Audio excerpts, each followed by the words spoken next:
Ahojte. Dnes si predstavíme spoločnosť Nebius Group. Spoločnosť, ktorú som začal nakupovať ešte začiatkom roka 2025 a bola to podľa môjho názoru jedna z najlepších príležitostí vôbec, aká ležala na akciovom trhu v roku 2025. Počas obdobia, ktoré investujem, neexistovala spoločnosť, ktorá ma zaujala viac ako Nebius. Ešte pred rokom bola táto firma relatívne neznáma. Momentálne je však táto firma veľmi diskutovaná, pretože cena akcie za posledné mesiace narastla veľmi výrazne. Doslova sa zdvojnásobila v priebehu 2 mesiacov. A v súčasnosti je pod detailným drobnohľadom investorov, pretože je súčasťou investičnej témy týkajúcej sa samotnej AI a AI boomu, ktorý v poslednej dobe nastal. Nebius je práve spoločnosť, ktorá ťaží z tohto AI boomu. V tomto videu si vysvetlíme podrobne, čo je to za spoločnosť, prečo sa táto spoločnosť stala veľmi obľúbenou u retailových a inštitucionálnych investorov. Poviem vám môj názor na potenciál Nebiusu, môj pohľad na valuáciu firmy, rizika a či je to podľa môjho názoru stále dobrá investičná príležitosť. Na to, aby ste pochopili spoločnosť Nebius, musíme ísť úplne do samotného začiatku, k úplným koreňom spoločnosti. Budem rád, ak kliknete na odber tohto kanála a dáte like. A poďme rovno na predstavenie jedného z najzaujímavejších biznisových príbehov.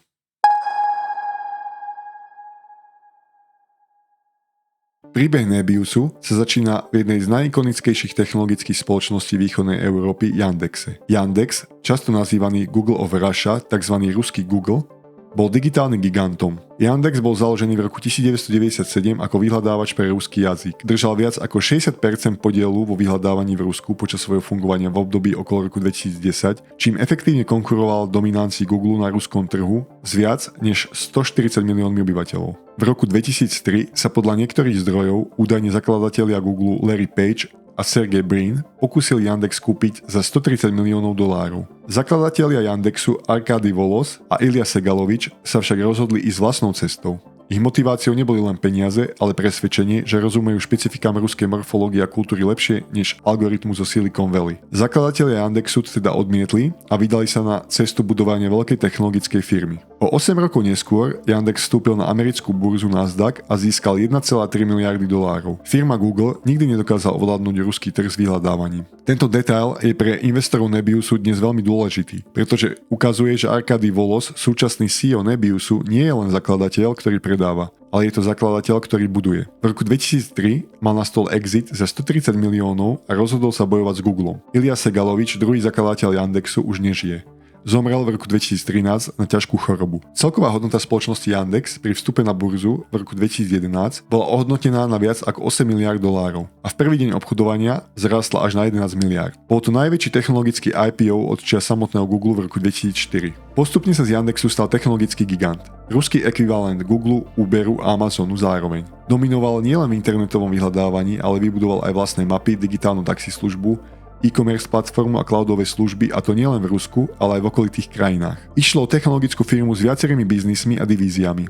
Yandex najskôr vybudoval masívnu infraštruktúru pre vlastné služby a potom ju začal komercionalizovať, teda predávať firmám externe cez vlastný Yandex Cloud. Presne rovnaký pattern, aký poznáme od Amazonu, Google či Microsoftu. V tom zmysle bol Yandex skutočným hyperscalerom svojho regiónu. Na svojom vrchole v novembri 2021 bola firma obchodovaná na burze za $31 miliárd s tržbami viac ako $8 miliárd a 18 000 zamestnancami, čím potvrdila status jedného z najúspešnejších technologických príbehov v regióne. V priebehu niekoľkých týždňov sa však potom všetko zmenilo a príbeh Yandexu, ako ho dovtedy svet poznal, sa začal rozpadať.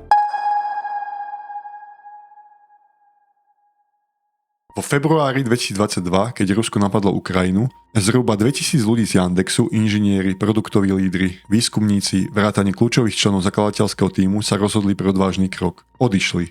Niektorí nechali za sebou v Rusku rozbehnuté kariéry, iní bývanie, niektorí aj rodiny. Spoluzakladateľ Yandexu Arkady v auguste 2023 verejne odsúdil ruskú inváziu na Ukrajinu. Označil ju za barbársku a povedal, že je zdesený z osudu Ukrajincov, ktorým denne padajú bomby na domy. Priznal aj spolu zodpovednosť za konanie svojej krajiny. Arkadyho vyhlásenie prišlo rok a pol po začiatku invázie. Dovtedy mlčal, pretože počas toho obdobia pomáhal ruským inžinierom odísť z krajiny. Vladimír Putin označil Arkadyho za talentovaného človeka a zaželal mu dobré zdravie v Izraeli. Pretože práve Izrael bola krajina, kam najskôr Arkady odišiel po invázii Ruska na Ukrajinu. Toto Putinovo vyhlásenie znelo dosť zlovesne, keďže rovnaké slova použil Putin krátko pred smrťou Prigožina, ktorý kritizoval vedenie vojny a klamlivé dôvody invázie a ktorého lietadlo za podozrivých okolností spadlo. Arkady sa v jednom rozhovore priznal, že po týchto Putinových vyjadreniach si prvýkrát v živote najal osobnú ochránku. Tento morálny postoj spustil jednu z najkomplexnejších korporátnych reštrukturalizácií v nedávnej histórii. Počas nasledujúcich 2 rokov sa musel Yandex vysporiadať so sankciami, tlakom akcionárov a rastúcou politickou kontrolou, výsledkom čoho bolo, že nakoniec odpredal všetky svoje ruské aktíva. Do polovice roku 2024 bola reštrukturalizácia spoločnosti a formálne oddelenie ruských aktív dokončené. A týmto spôsobom vznikol Nebius. Po dokončení tejto reštrukturalizácie a oddelení ruských aktív sa spoločnosť začala znova obchodovať na burze, tentokrát pod novým názvom Nebius Group, nová entita so sídlom v Holandsku kotovaná na americkom Nasdaqu bez akejkoľvek väzby na ruský biznis. Nebius tak po významnej korporátnej reštrukturalizácii vlastní stále veľmi hodnotné aktíva a biznisy úplne odstrihnuté od Ruska. Skupina je celkovo aj právne, aj čo sa týka obchodných operácií, úplne oddelená od ruských operácií Yandexu. Manažment a predstavenstvo Nebiusu získali holandské alebo izraelské občianstvo, čím zabezpečili plný súlad s medzinárodnými sankciami a signalizovali čistý rozchod s ruskou minulosťou. Nebius síce dedí hlboké inžinierské DNA Yandexu, najmä v AI infraštruktúre a cloud computingu, ale teraz sleduje zásadne odlišnú misiu, stať sa globálnym lídrom v AI cloudových službách a AI infraštruktúre. A z môjho pohľadu má našliapnuté stať sa v horizonte 5 až 10 rokov významným európskym technologickým gigantom, z ktorého sa formuje hyperscaler, akými sú veľké technologické firmy ako Amazon, Google a Microsoft.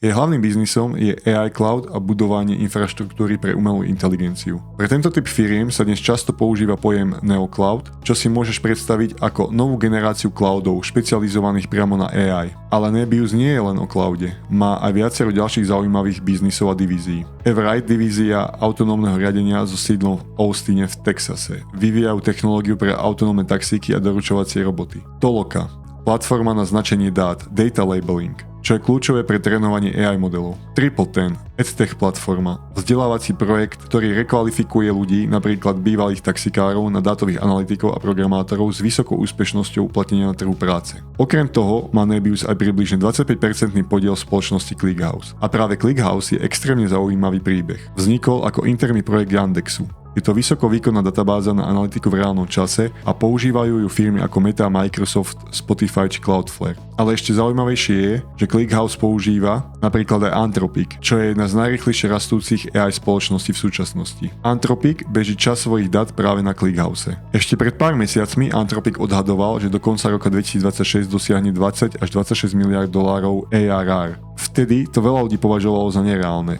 Dnes sme v apríli a oni už prekonali 30 miliárd dolárov ARR a práve pri takomto exponenciálnom raste potrebuješ infraštruktúru, ktorá zvládne obrovské množstvo dát v reálnom čase. A to je presne miesto, kde vstupuje ClickHouse. Zaujímavé je, že ClickHouse dnes reálne berie trhový podiel hráčom ako Databricks alebo Snowflake. A v horizonte približne 2 rokov sa očakáva jeho IPO, kde sa očakáva, že Nebius získa odpredajom svojho podielu v ClickHouse obrovský kapitál, ktorý môže použiť na svoj hlavný AI biznis. Nedávno Nebius spravil ešte jeden dôležitý krok. Kúpil izraelský startup Tavily. Ten vyvíja nástroje pre AI agentov, ktoré im umožňujú vyhľadávať informácie na internete v reálnom čase. Inými slovami, ide o vrstvu, ktorá robí AI aktuálnou. Za Tavily zaplatili $275 miliónov s potenciálom až 400 miliónov pri splnení milníkov.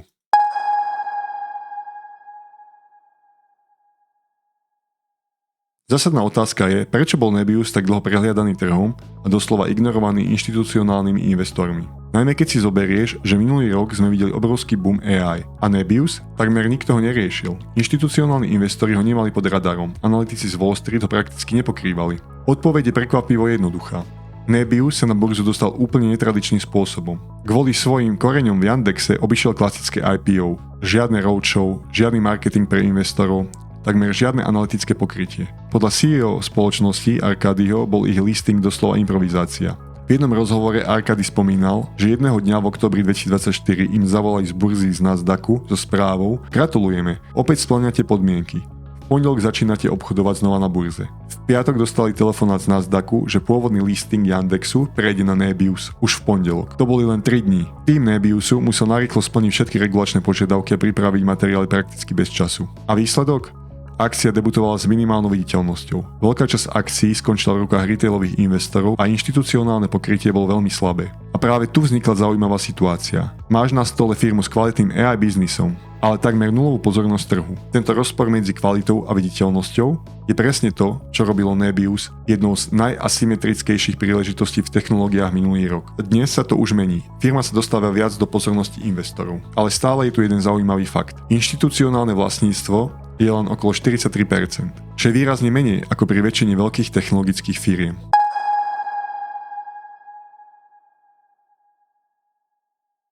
AI revolúcia sa dnes extrémne zrýchluje. Firmy chcú trénovať modely, nasadzovať AI do produktov a škálovať výpočtový výkon. Ale infraštruktúra na to často nestačí. Vzniká obrovský bottleneck vo výpočtovej kapacite. A práve toto je problém, ktorý sa snaží Nebius riešiť. Nebius buduje chrbticu AI ekonomiky. Ich cieľom je poskytovať infraštruktúru a nástroje, ktoré umožnia firmám vyvíjať a nasadzovať AI vo veľkom. Od tréningu modelov až po ich nasadenie do produkcie. Nebius sa často označuje ako neocloud, na rozdiel od tradičných cloudov, ktoré boli postavené pre všeobecné použitie a až neskôr upravené pre AI. Nebius bol od začiatku navrhnutý priamo pre AI workloady. Čo to znamená v praxi? Keď Nebius hovorí, že robí full stack AI cloud, znamená to, že ovláda celý technologický reťazec. Má vlastné dátové centrá, ktoré si sám navrhuje a stavia, vlastný hardware vyvíjaný v spolupráci s Nvidiou a vlastný software, ktorý riadi celú infraštruktúru. Výsledkom je, že zákazník si jednoducho prenajíma GPU výkon ako službu, bez toho, aby riešil technické pozadie. Tým, že Nebius kontroluje celý stack, dokáže dosahovať vyššiu efektivitu. Podľa dostupných informácií je jeho riešenie približne o 20 až 25% lacnejšie než konkurencia. Na tejto infraštruktúre beží cloud platforma, ktorá umožňuje firmám trénovať modely alebo spúšťať inferenciu. A všetko je plne škálovateľné podľa potreby. A úplne na vrchu je prostredie, kde vývojári môžu cez API pracovať s rôznymi AI modelmi a nasadzovať ich do praxe. Často v priebehu dní alebo dokonca hodín. Výsledok? Nebius pokrýva celý reťazec, od infraštruktúry až po samotné AI aplikácie. A práve toto je jeho hlavná konkurenčná výhoda. Dnes je zároveň jedným z najväčších neamerických hráčov v AI infraštruktúre, čo mu dáva zaujímavú pozíciu na globálnom trhu. Pozrite sa, čo hovorí CEO Arkady o spoločnosti Nebius. CEO Arkady Volos sa pri každej príležitosti snaží zdôrazniť jednu myšlienku. Nebius nie je len firma, ktorá prenajíma GPU výkon. Nebius buduje AI cloud platformu. Prečo je to dôležité? Pretože je obrovský rozdiel medzi tým, či niekomu prenajímate holý hardware, alebo či mu ponúknete kompletnú platformu so softvérom, nástrojmi, bezpečnosťou a podporou. To prvé je komodita, kde rozhoduje len cena. To druhé vytvára zákaznícku lojalitu a vyššie marže pre firmu.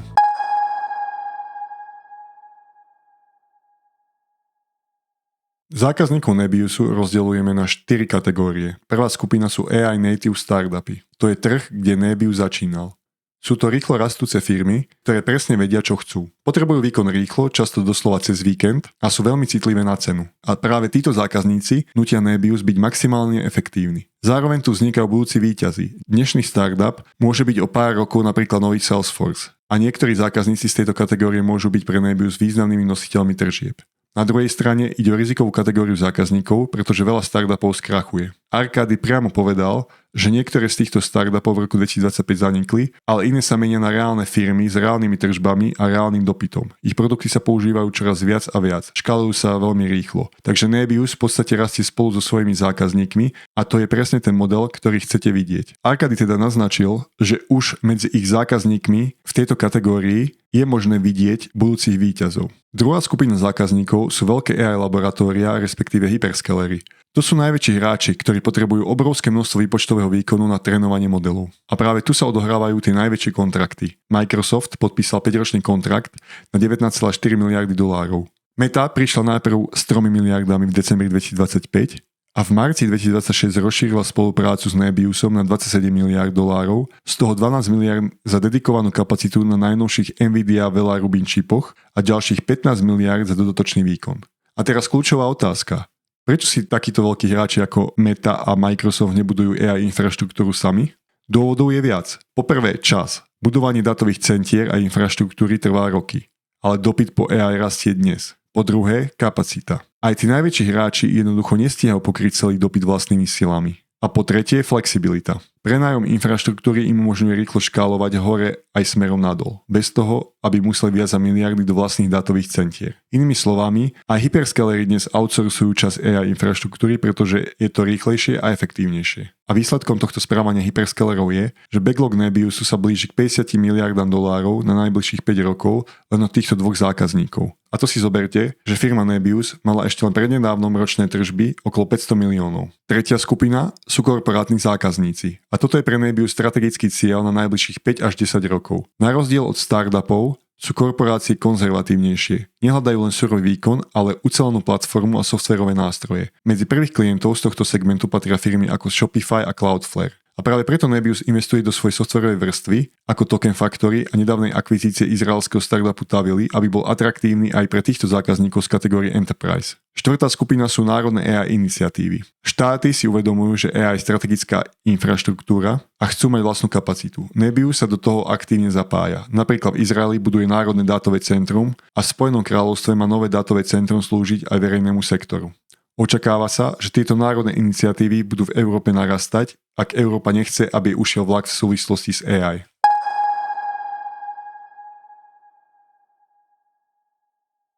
CEO Nebiusu Arkady Volos definuje biznis Nebiusu veľmi jednoducho. Podľa neho stojí na 3 základných pilieroch. Ľudia a technológie, kapitál a ich prístup na trh, respektíve ich go-to-market stratégia. Čo sa týka ľudí a technológií, Nebius má 400 až 500 AI inžinierov, ktorí roky budovali infraštruktúru ešte v Yandexe. Druhý pilier, kapitál. AI infraštruktúra je extrémne kapitálovo náročný biznis a Nebius má dnes veľmi silnú finančnú pozíciu. Ku koncu decembra 2025 mal približne 3,7 miliardy dolárov v hotovosti. Táto pozícia bola v posledných mesiacoch výrazne posilnená strategickou investíciou od Nvidia v objeme približne 2 miliardy dolárov a vydaním konvertibilných dlhopisov za približne 4,6 miliardy dolárov. Ale kľúčové nie je len to, koľko kapitálu majú, dôležité je to, ako ho používajú. Väčšina investícií smeruje priamo do GPU a dátových centier, teda do infraštruktúry, ktorá generuje tržby. A teraz prichádza zásadná vec. Viac ako 60% plánovaného CAPEXu na rok 2026 je financovaných predávkami od zákazníkov, najmä od hráčov ako Microsoft a Meta. Čo to znamená v praxi? Zákazníci si rezervujú kapacitu dopredu a Nebius ju následne buduje. Inými slovami, časť rastu je financovaná samotným dopytom. A to je extrémne silné. Nejde o klasický dlh, ide o formu bezúročného financovania. A ešte jeden dôležitý bod ku kapitálu, na ktorý sa oplatí upozorniť. Nebius má v rukách veľmi hodnotné aktíva mimo hlavného biznisu, ako som spomínal. Napríklad 25% podiel v ClickHouse alebo vlastníctvo v Everite a Toloka. Tieto podiely majú dnes hodnotu niekoľko miliárd dolárov. Ale to samo o sebe nie je najzaujímavejšie. Manažment otvorene hovorí, že očakáva výrazný rast hodnoty týchto podielov v strednodobom horizonte. A keď k tomu dôjde, či už cez IPO ClickHouse alebo ďalšie investičné kolá v Everite a Toloka, Nebius môže podiely speňažiť a použiť získaný kapitál na financovanie ďalšej expanzie v roku 2027 a neskôr. Znamená to, že Nebius má v zálohe potenciálne miliardy dolárov na budúci rast bez toho, aby musel byť odkázaný čisto len na riadenie akcionárov cez novú emisiu akcií alebo brať drahý dlh. Je to taká skrytá finančná rezerva, ktorú trh podľa mňa zatiaľ plne nedoceňuje a má vďaka týmto aktívam výraznú výhodu oproti ostatným neocloudom, ktorí sú odkázaní len na dlh a emitovanie akcií. Mimochodom, čo sa týka CAPEXov, tak na earnings call v februári 2026 sa manažment vyjadril, že Nebius plánuje v roku 2026 investovať do CAPEXu 16 až 20 miliard dolárov. To je obrovské číslo. Na prvý pohľad to môže vyzerať šokujúco na firmu, ktorá generovala v 4. kvartáli 2025 operating cash flow len na úrovni 834 miliónov dolárov. Na earnings call však zdôraznili, že približne 60% z tejto sumy už majú pokrytých z hotovosti na súvahe z operating cash flow, čo zahŕňa aj predávky od zákazníkov, ako je Meta a Microsoft, o ktorých som hovoril. Zvyšok plánujú financovať kombináciou ďalšieho dlhového financovania a stále existuje potenciál už spomínaného predaja podielov v dcérskych spoločnostiach. Takže keď to zhrniem, áno, 16 až 20 miliard CAPEX znie agresívne, ale keď si rozložíte zdroje financovania, uvidíte, že to nie je hazard. Je to plán postavený na reálnom dopyte a na zákazníkoch. Tretí pilier, prístup na trh, respektíve go-to-market stratégia. Nebius má síce inžinierskú základňu v Amsterdame a Tel Avive, ale primárne sa zameriava na americký trh a to z jednoduchého dôvodu. Väčšina AI dopytu je dnes v USA. A tu je vidieť, akým tempom sa Nebius v USA rozširuje. V roku 2025 vstúpil na americký trh cez GPU cluster v Kansas City. Dnes tam beží Nvidia Blackwell GPU a kapacita sa rozširuje na 40 MW. Potom prišlo New Jersey, vlastné dátové centrum navrhnuté priamo Nebiusom, škálovateľné až na 300 MW. A A práve toto dátové centrum je kľúčové pre plnenie megakontraktu s Microsoftom. A najnovšie Nebius oznámil plán na obrovský kampus v Missouri pri Kansas City. Hovoríme až o 400 ároch, až 10 budovách a kapacite 800 MW s výhľadom na viac ako 1 GW. To už je meradlo, v akom operujú len najväčší hyperskalery. Ale USA nie sú jediný trh. V Európe Nebius tiež agresívne expanduje. Fínsko, kde strojnásobili kapacitu svojho pôvodného dátového centra, Paríž, Island s geotermálnou energiou, Londýn a Izrael. A Nebius nemá ambíciu zostať len európskym a americkým hráčom. V roku 2027 plánujú vstup do juhovýchodnej Ázie vybudovaním dátového centra v Singapúre. Prečo je to dôležité? Pretože juhovýchodná Ázia je obrovský a rýchlo rastúci trh s masívnym dopytom po AI infraštruktúre. A Singapur bude len začiatok.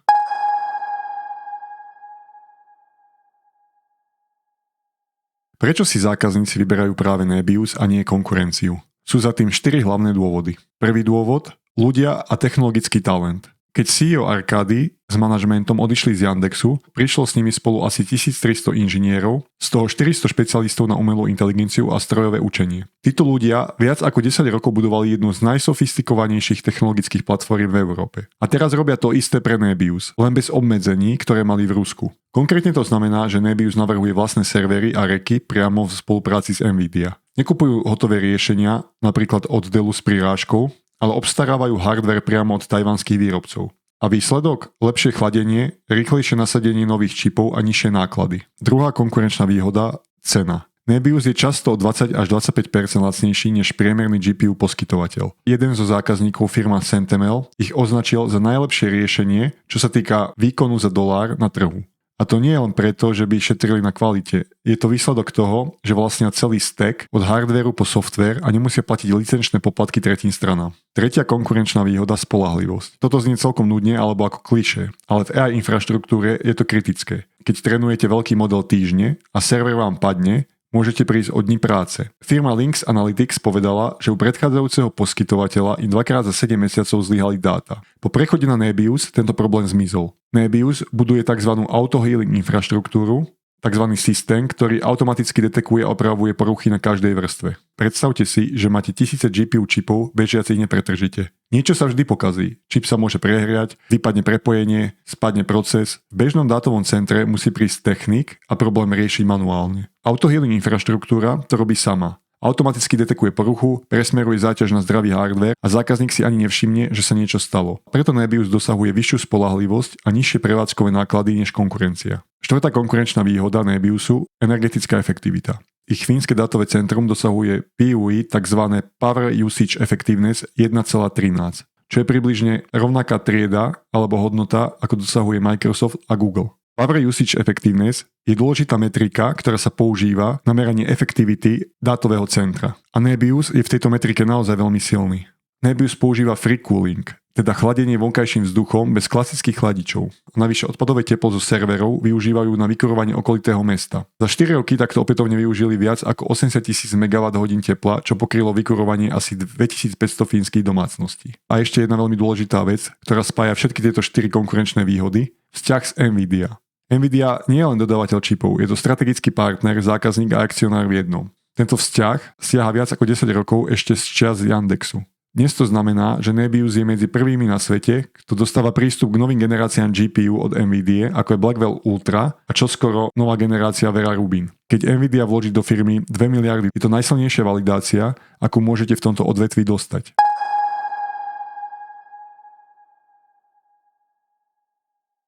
A teraz k rizikám, pretože by nebolo fér hovoriť len o pozitívach. Toto sú riziká, ktoré má ako investora do Nebiusu držia v strehu. Jedná sa o rizika, ktorý by si mal byť každý investor, ktorý investuje do Nebiusu vedomý a mal by tieto rizika a ich potenciálny dlhodobý dopad na biznis Nebiusu v čase sledovať. Ale pri skoro každom riziku vám poviem aj druhú stranu mince. Prvé riziko – ziskovosť. Nebius bol ešte v roku 2024 hlboko stratová firma so stratou vyše $350 miliónov.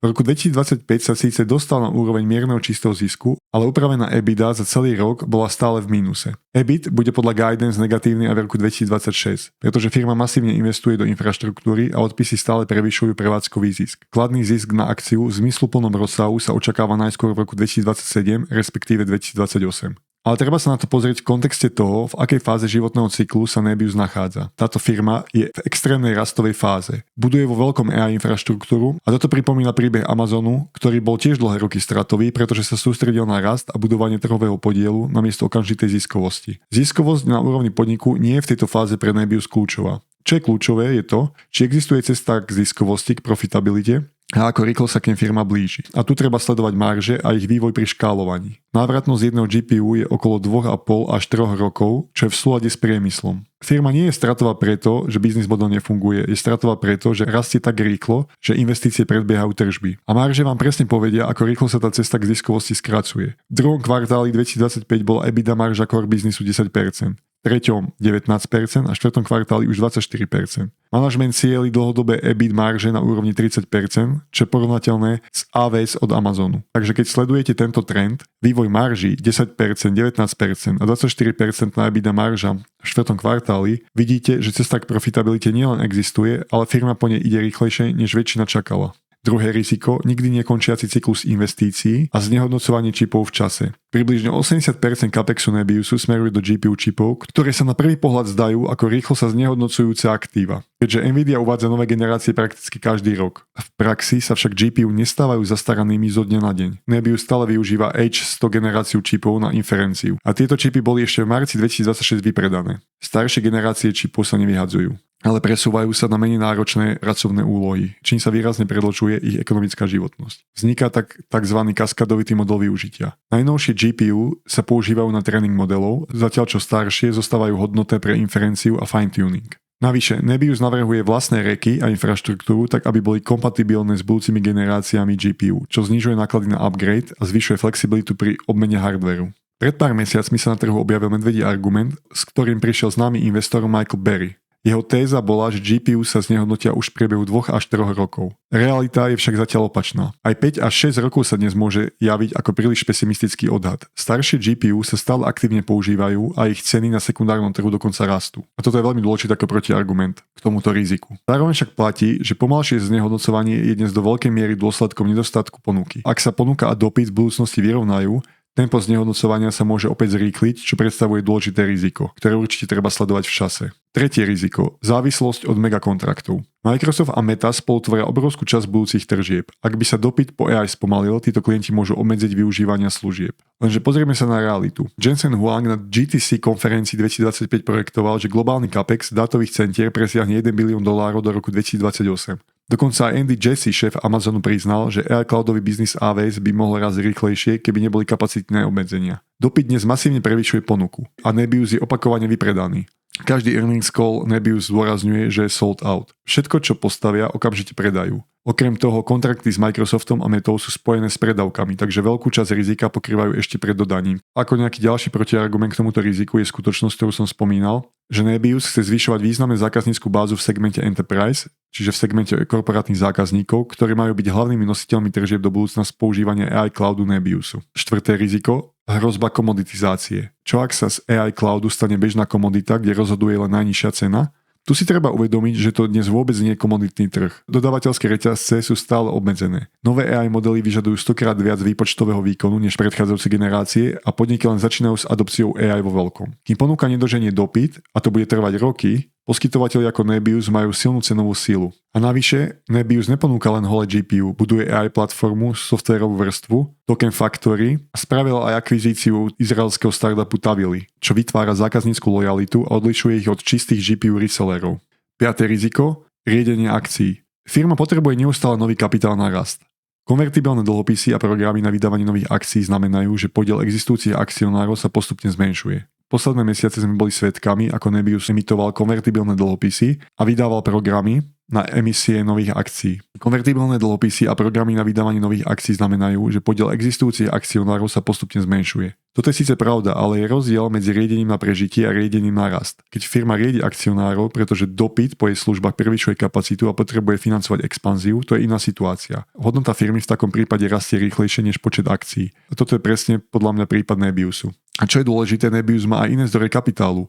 Vlastní 25% v ClickHouse, podiel v Airite a ďalších firmách, to sú práve aktíva v hodnote niekoľkých miliárd dolárov, ktoré môžu v budúcnosti speňažiť. CEO Arkady to povedal priamo. Tieto podiely vnímajú ako potenciálny zdroj niekoľkých miliárd dolárov na financovanie ďalšieho rastu. Takže riadenie akcií nemusí byť jediná cesta, ako získať kapitál. Toto je významná výhoda Nebiusu proti ostatným neocloudom. Ďalšie riziko je závislosť na NVIDII. To, čo sme pred chvíľou pomenovali ako veľkú výhodu, predstavuje pre Nebius zároveň riziko. Nebius je postavený na ekosystéme NVIDII. Firma zarába najmä na prenáme výkonných GPU od NVIDII a po investícii od NVIDII približne 2 miliardy dolárov sa táto spolupráca s NVIDIou ešte viacej prehlbila. Zároveň sa však na trhu čoraz jasnejšie črtá odklon od univerzálnych GPU od NVIDII smerom k vlastným AI čipom od hyperscalerov. Veľkí hráči ako Amazon, Google či Meta si budujú vlastné čipy. Napríklad Google svoje TPU alebo Amazon čipy Trainium, ktoré používa vo svojich dátových centrách. A čoraz viac sa využívajú tieto čipy nielen na tréning, ale aj na inferenciu, čím si Amazon znižuje náklady. Najlepší príklad je partnerstvo Amazonu s Anthropicom, ktoré bolo predstavené pred pár dňami. Anthropic sa v ňom zaviazal investovať desiatky miliárd dolárov, odhady hovoria o viac ako 100 miliardách amerických dolárov počas približne 10 rokov do infraštruktúry AWS. Výmenou získava Anthropic prístup k obrovskej výpočtovej kapacite a k čipom Trainium, ktoré sa už dnes využívajú nielen na tréning, ale aj na inferenciu modelov ako Claude. Prechod na iné čipy je síce teoreticky možný aj pre Nebius, no v praxi by bol tento proces dlhavý a technologicky náročný kvôli silnej väzbe na ekosystém NVIDII. Nebius dnes významne ťaží z partnerstva s NVIDIou. Ale ak sa vlastné čipy od hyperscalerov presadia, môže časom čeliť tlaku na marže a konkurencieschopnosť. Toto riziko podľa mňa vôbec nie je zanedbateľné a treba ho určite v čase sledovať. Treba si všímať, či sa budú na trhu objavovať podobné partnerstvá, ako bolo prednedávnom oznámené partnerstvo medzi Amazonom a Anthropicom. A taktiež treba sledovať vývoj marží Nebiusu každý kvartál, pretože vývoj týchto marží nám môže veľa napovedať o tom, aká situácia je na trhu. A posledné riziko, a podľa môjho názoru asi najväčšie riziko, o ktorom sa málo hovorí, populistický odpor voči AI. Investori milujú AI, no bežní ľudia sa aj čoraz viac boja.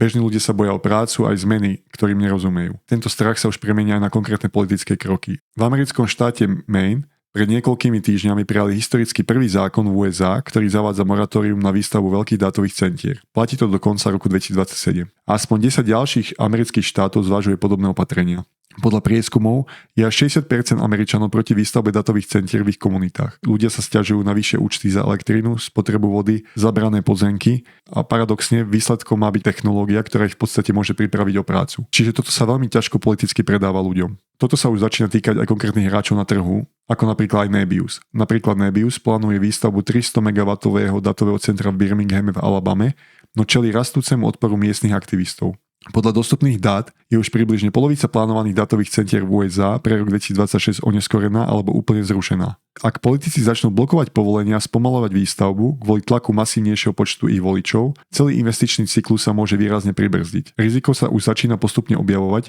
no nie je to niečo, čo by sme sa mali bať dnes alebo zajtra, ale v horizonte 2 až 3 rokov je to faktor, ktorý treba mať na radare. Toto posledné riziko ja osobne považujem vlastne za najväčšie, ako som už spomínal, môže to spomaliť celý AI boom, na ktorého vlne sa väzie práve Nebius. Naplnením tohto rizika by sa spomalil rast Nebiusu. Neznamená to, že sa naruší ich biznis alebo že sa zlomí ich biznis model, ale môže sa spomaliť rast firmy a spomalenie rastu firmy môže mať negatívny dopad na rast valuácie firmy. Všetky tieto rizika určite treba sledovať v čase a či a do akej miery budú tieto rizika ovplyvňovať biznis Nebiusu.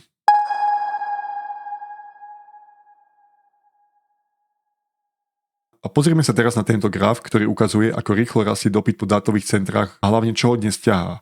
V zelenej farbe vidíte klasický cloud, teda tradičné využitie dátových centier. Ten stále rastie, ale relatívne stabilne, nič dramatické. To, čo je dôležité, sú tie dve horné vrstvy. AI training, teda trénovanie modelov, a AI inference, teda ich reálne použitie v praxi. Keď sa napríklad ChatGPT niečo opýtate, alebo keď si chcete pomocou AI vygenerovať obrázok. To je práve AI inference. A teraz kľúčová pointa tohto grafu.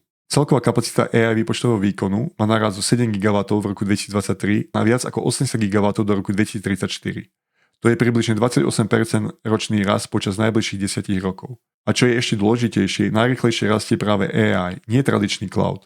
Čoraz väčšia časť infraštruktúry ide práve na AI workloady. Zjednodušene povedané, dátové centra to boli vždy, ale dnes ich rast už neťahá klasický cloud, ťahá ho AI. A práve tu vstupuje Nebius, pretože ak AI dopyt rastie tak rýchlo, firmy ako Nebius sú priamo v centre tohto trendu. Nebius plánuje mať zakontrahované niečo vyše 3 GW kapacity. Keď si to porovnáte s tým, že celý trh potrebuje do 10 rokov pridať niečo vyše 75 GW len na AI, tak vidíte, aký obrovský je priestor na rast. Navyše, pozrite sa na tú svetlomodrú vrstvu. Inference rastie najrýchlejšie zo všetkých segmentov a práve tam mierí Nebius so svojimi softverovými vrstvami.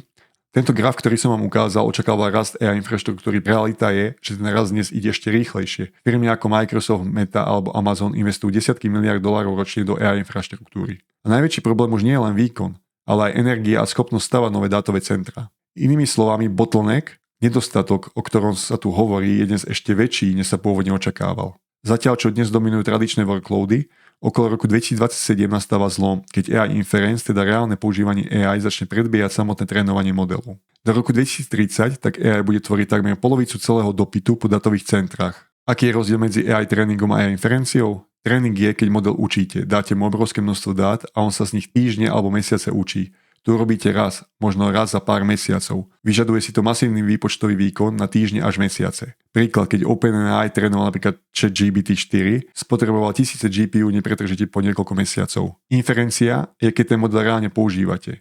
Každý dotaz na ChatGPT, každý preložený text, každý vygenerovaný obrázok, to sa deje miliónkrát denne.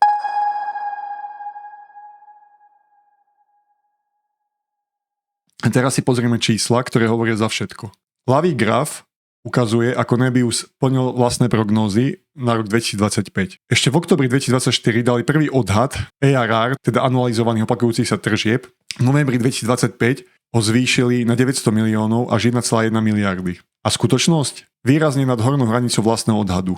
Za rok 2025 v skutočnosti dosiahli 1,25 miliardy ARR. To je presne to, čo chcete u manažmentu vidieť. Sľubia menej a dodajú viac. Stredný graf ukazuje trajektóriu rastu. V roku 2024 mal Nebius ARR len 90 miliónov dolárov. O rok neskôr už 1,25 miliardy. To je až 14-násobný rast za jeden rok. A guidance na koniec roka 2026 7 až 9 miliard, čo je ďalší približne 7-násobný rast. Toto tempo rastu sa v tejto veľkosti vidí extrémne zriedka a ja si dokonca myslím, že na najbližšom earnings call, ktorý sa bude konať za pár týždňov, zvýšia tento odhad nad úroveň 9 miliard. A pravý graf ukazuje niečo, čo podľa mňa trh stále nedoceňuje. A to je kontrahovaná kapacita. Kontrahovaná kapacita, teda koľko megawattov má Nebius zazmluvnených, sa za pol roka dokonca strojnásobila. Ešte v auguste 2025 mala spoločnosť zazmluvnených 1 gigawatt. V novembri už 2,5. A na earnings call pred pár mesiacmi vo februári zverejnili, že majú zazmluvnených 3 gigawaty. Každé zvýšenie guidance signalizuje, že dopyt je ešte silnejší, než manažment pôvodne čakal. A teraz finančné výsledky za 4. kvartál 2025, ktoré podľa mňa hovoria jasnou rečou. Tržby celej skupiny v 4. kvartále 2025 narastli o 547% medziročne na 228 miliónov dolárov. Ale ešte dôležitejšie je to číslo pod tým. Samotný core AI business narastol až o 802% na 214 miliónov. To znamená, že takmer celý raz ide z hlavného biznisu, nie z dcérskej spoločnosti. Na pravej strane grafu vidíte niečo, čo je pre mňa ako investora ešte podstatnejšie než samotné tržby. Je to niečo, čo som už v dnešnom videu spomínal, a to je maržovosť biznisu. Je veľmi dôležité sledovať vývoj marží. EBITDA marža core biznisu sa kvartál za kvartálom zlepšuje. Čiže tu môžeme vidieť, že aj keď biznis rastie veľmi agresívne z hľadiska tržieb, tak marže sa nezhoršujú, naopak zlepšujú sa.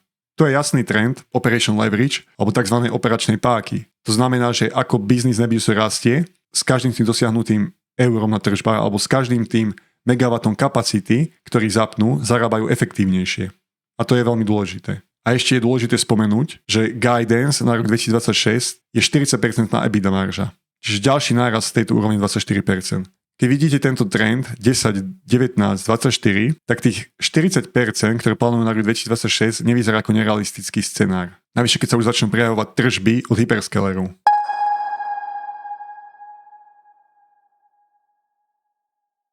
Teraz vám ukážem môj valuačný model na Nebius, kde oceňujem hlavný biznis a zároveň pripočítavam potenciálnu hodnotu dcérskych spoločností, v ktorých má Nebius podiely. Najväčšia hodnota firmy je samozrejme na hlavnom biznise, na hlavnom AI biznise, ale časté hodnoty pridávajú aj dcérske spoločnosti. Len samotný core business, AI business, v base scenári vychádza približne na 76 miliárd dolárov. Keď k tomu pripočítame dcerské firmy, ktoré som napočítal v base scenári na úrovni takmer 9 miliárd, pričom vychádzam z nejakých potenciálnych hodnôt, ktoré môžu byť v roku 2027 a 2028 a tieto hodnoty následne diskontujem do súčasnosti, tak ten base case mi hovorí, že tá potenciálna hodnota tých dcerských firiem dnes by mohla byť teoreticky na úrovni 9 miliárd. Veľmi zaujímavý bude hlavne príbeh ClickHouseu. IPO ClickHouseu sa predpokladá v roku 2028.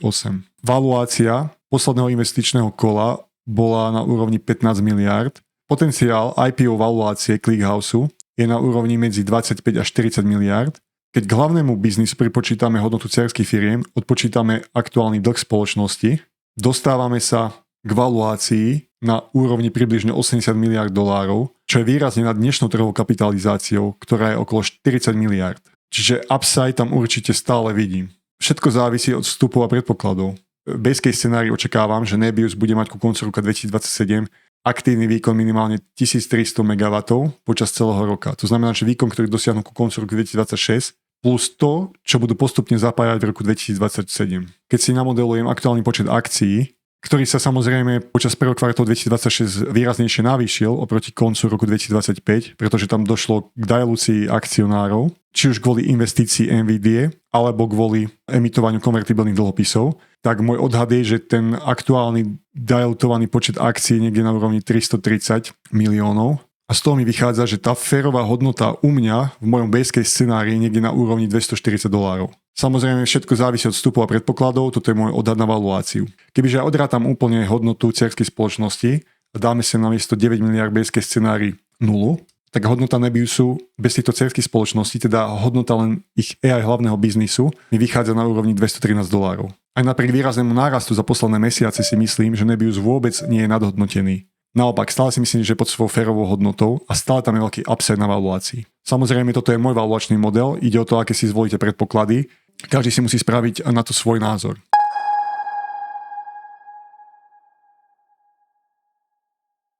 Napriek všetkým rizikám je Nebius podľa mňa unikátny príbeh a veľká časť tejto výnimočnosti stojí na jeho zakladateľovi Arkadiovi Voložovi. Pre mňa je to do veľkej miery príbeh o talente. Nie je to bežné, aby retailový investor mal prístup k verejne obchodovateľnej firme, kde zakladateľ drží tak významnú časť svojho majetku priamo v spoločnosti. Spolu s ním navyše prišla aj skupina špičkových inžinierov, ktorí s ním pracovali ešte v Yandexe. Zároveň ide o jednu z mála čisto zameraných AI akcií na verejných akciových trhoch. Kým giganti ako Google, Microsoft či Nvidia sú už extrémne veľké firmy, ich priestor na asymetrický rast je prirodzene menší, hoci sú to skvelé firmy. Pri Nebiuse je oveľa jednoduchšie predstaviť si výrazný náraz hodnoty.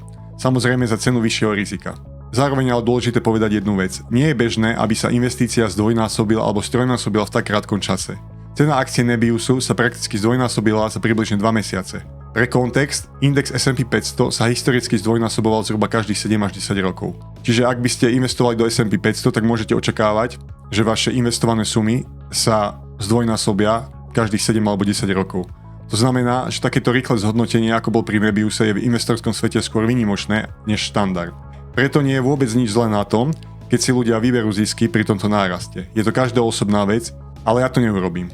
Videli ste môj valuačný model a pohľad na valuáciu a videli ste aj grafy rastu trhu, ktoré som vám ukázal, ako je trh s dátovými centrami len stále na začiatku.